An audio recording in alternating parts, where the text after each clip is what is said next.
1525 شجرة، فيها 10 فدادين مانجا هندي وفجر وأصناف أخرى، عمر 15 سنة، حوالي 3466 شجرة. في 25 مانجا كيت مظللة نت بالكامل، عمر 14 سنة، حوالي 14277 شجرة. المباني اللي فيها إيه بقى؟ فيها مبنى حديث لمشروع إنتاج حيواني على مساحة 3.5 فدان، يسع 650 راس، وكمان فيها هنجر لتخزين الأعلاف، وفي مدشة وخلاطة،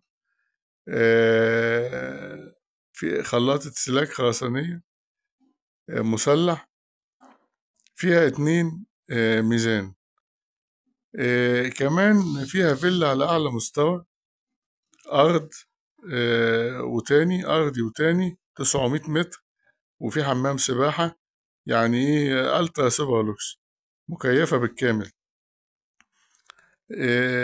فيها ملحق للفيلا، الأرض أرضي وتاني 450 متر، وفيها كمان 4 شقق أرضي.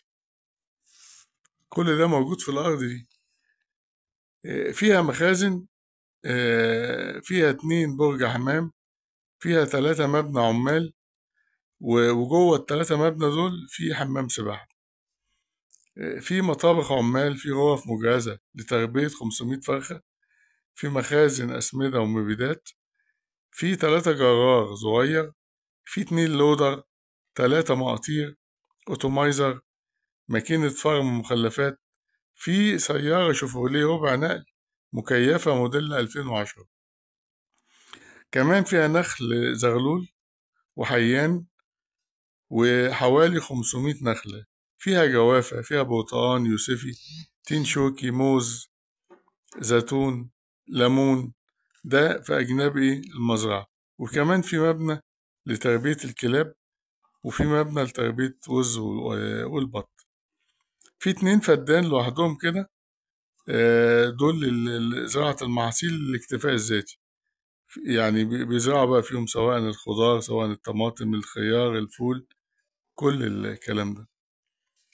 طبعا الأرض دي طبعا حاجة مميزة جدا جدا جدا، وأرض مصروف عليها وفيها كل التجهيزات، يعني دي مزرعة 82 فدان و16 إيراد، ما شاء الله عليها يعني.